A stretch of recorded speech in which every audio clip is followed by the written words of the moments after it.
What's up, guys? It's Turtles Legend here, back for another Bible study video. Sorry I couldn't get this up last night. I was busy, but at least I'm getting it out.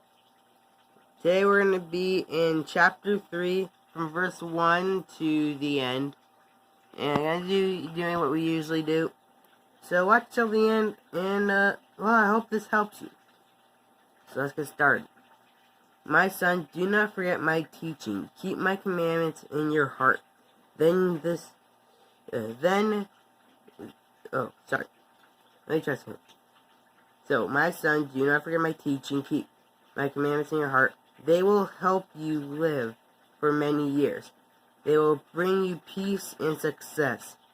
Don't let love and truth ever leave you. Tie them around your neck. Write them down on the tablet of your heart. Then you will find favor and a good name in the eyes of God and people. Trust in the Lord with all your heart. Do not depend on your own understanding. In all your ways, obey Him, then He will make your path smooth and straight. Don't be wise in your own eyes. Have respect for the Lord and avoid evil. That will bring health to your body and will make your bones strong. Honor the Lord with your wealth. Give Him the first share of all your crops.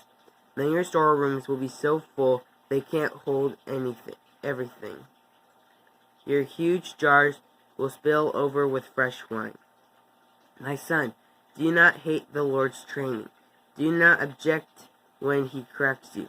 The Lord trains those He loves. He is like a father who trains the son He is pleased with. Blessed is one who finds wisdom. Blessed is one who gains understanding. Wisdom pays better than silver does. She earns more than gold does. She is worth more than rubies.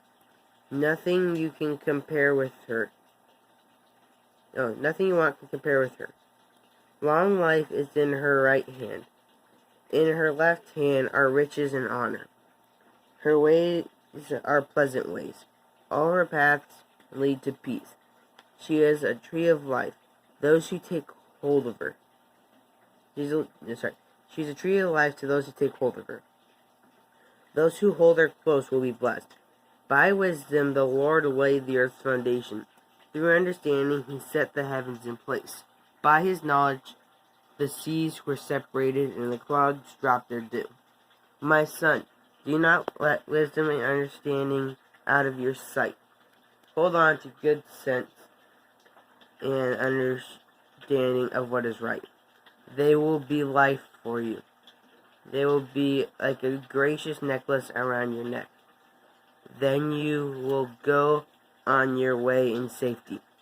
You will not trip and fall. When you lie down, you won't be afraid. When you lie down, you will sleep soundly.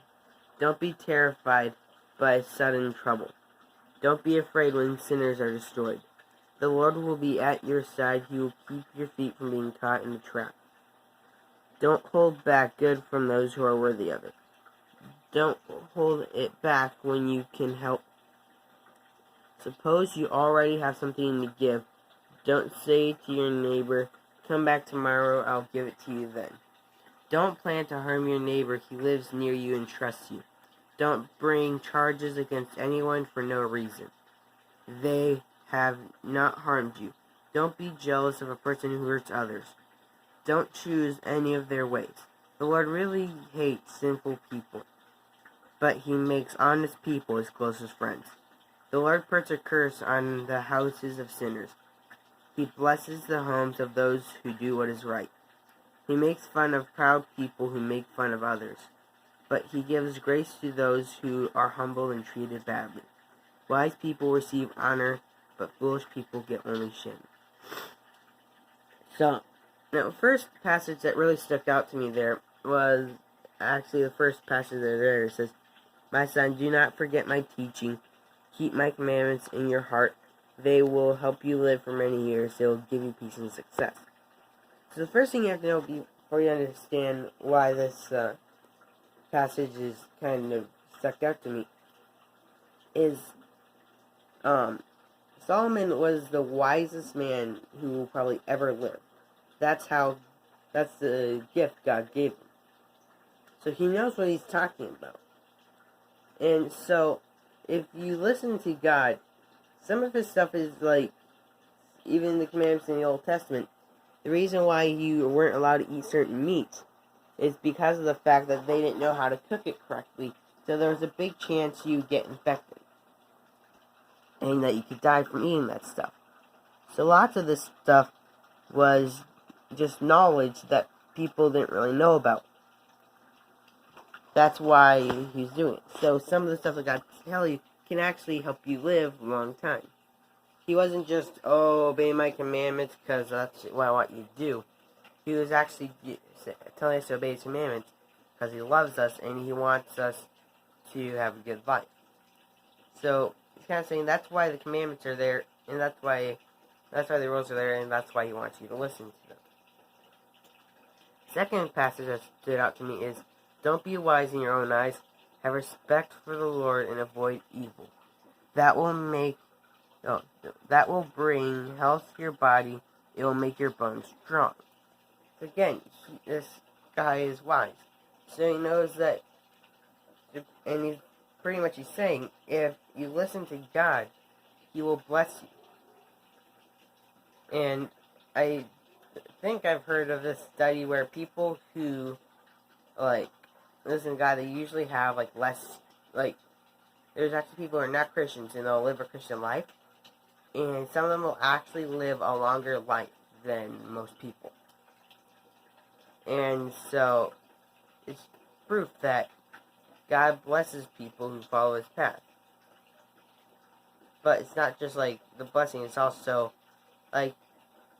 showing proof that it's just people who don't even believe in God, they don't want anything to do with him, but they obey the commandments because they see that what the Bible says actually turns out well.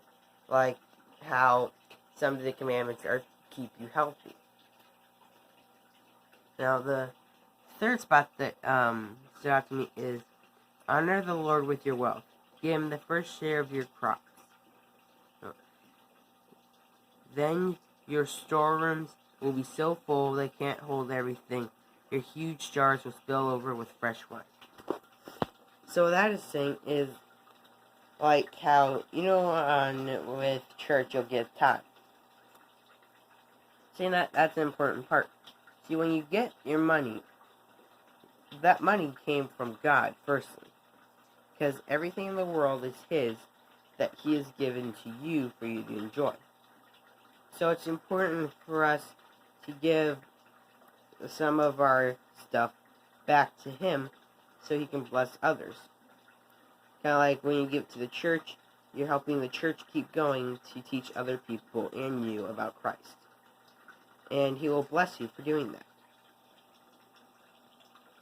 Now, I've lost count of which passage, but another passage is, by wisdom the Lord laid the earth's foundation. Through understanding he set the heavens in place. By his knowledge the seas were separated and the clouds dropped their dew. So this is pretty much saying how important wisdom, knowledge, and understanding are. Because that's is saying that God, by wisdom, God laid the earth's foundations. Everything in the earth, people don't understand, scientists are still trying to understand how brains and stuff work, how our bodies work. No one has ever been able to recreate an artificial body because of how complicated our body is. Because God had wisdom when he was creating us. Another passage is, don't hold back good from those who are worthy of it. Don't hold it back when you can help. Suppose you already have something to give. Don't say to your neighbor, come back tomorrow and I'll give it to you then. It's pretty much like if a neighbor needs help and you have something that you can give that you don't need, or that you can have them borrow, and let's say you're going to do it and you're not using it anyway, so don't be like, hey, tomorrow I'll give it to you if he's already there. Make use of the time and help them when you can. Because if you're always waiting to help someone, you'll never end up helping. that's all for today. Hope you guys enjoyed. Please hit the like button to get this up to more people so they can see it. And subscribe for more things like this. I hope they help. And see you dudes next time. Turtles Legend out!